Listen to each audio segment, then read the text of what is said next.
Welcome to the Application Delivery How-To video series. My name is Matthew Karnowski. Today we're going to cover the topic of how to set up integration with Splunk. Our integration consists primarily with our add-on. There's also an app available. Both these can be found on splunkbase.com.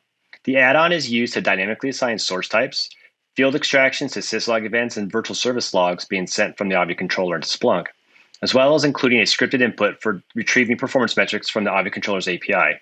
To reiterate, there are three different Avi data types that Splunk add-on can be used for: syslog events, virtual service logs, and performance data. The Splunk app that is provided simply includes pre-canned dashboards for visualizing this data. The Splunk app is dependent upon the add-on, but the Splunk app itself is not required. Again, it is simply just pre-canned dashboards. There is no configuration requirements while installing the add-on. Simply install the app and it'll be ready to use. It will require Splunk restart. For more information on Splunk components to install the add-on reference the following KB article on avinetworks.com/docs. To configure Avi to send events to Splunk, we'll first need to define a syslog destination. This syslog destination will most likely be your Splunk forwarder. Once the syslog server has been defined, it will then need to be associated with an alert action. So within my controller, I will navigate to Operations, Notifications, and I'll create a new syslog server endpoint. I'll name it Splunk.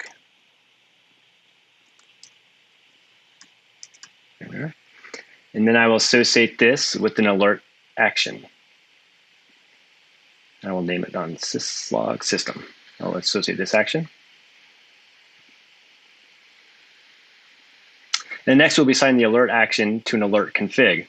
The alert config is criteria for raising an alert. Depending upon which alerts you may be interested in, you can assign the alert actions accordingly. But as you can see, there's already default configurations that alert configs are referencing alert actions. This is the one that I used. This covers the events. Next, I'll cover how to send virtual service logs to Splunk. To stream these logs into Splunk, I'll need to enable log streaming on these profiles. So within Templates, Profiles, Analytics, I will modify this profile and add in log streaming. So at the bottom, we have stream logs to an external server. I'll add in my server information, report, save. Once this is completed, any virtual service that is referenced in this profile will have its logs streamed to Splunk.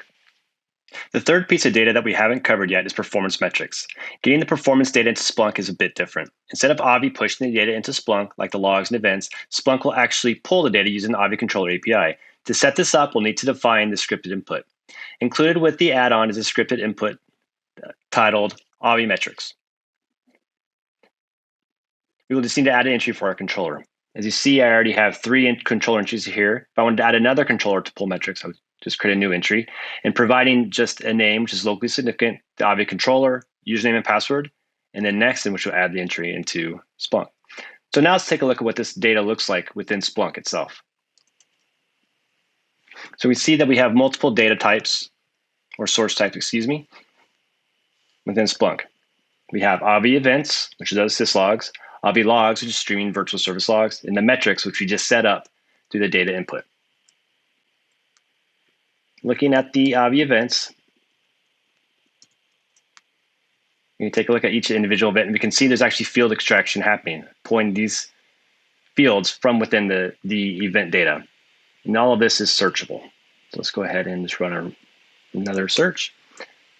We run stats based off of events. The same holds true for the virtual service logs. Here's a list of what the virtual service logs look like. And each one of these is searchable as well. Very important. Now let's see what the Avi app is doing. So the Avi app is taking this data and actually providing pre-canned dashboards. Here is an event summary dashboard we have for the Avi events type data. Within these events, we actually provide multiple dashboards. So a summary, login events, configuration events, multiple dashboards that's actually using the Avi events data. For the virtual service logs, here's another dashboard providing virtual service logs. This data is all searchable. You can specify based off of different virtual services. And we provide different dashboards here as well. So we have the HTTP data, WAF, DNS, GSLB, layer 4, and application response. And then for performance metrics data, we have pre-canned dashboards. Here's a dashboard for a specific virtual service. and we could search any multiple virtual for their dashboards as well. Within the metrics dashboards, we have multiple dashboards as well: health scores, controller metrics, service engine data, as well as virtual service metrics. And that is how to set up the integration with Splunk. Thank you for watching. Please check out other exciting videos in our application delivery how-to series.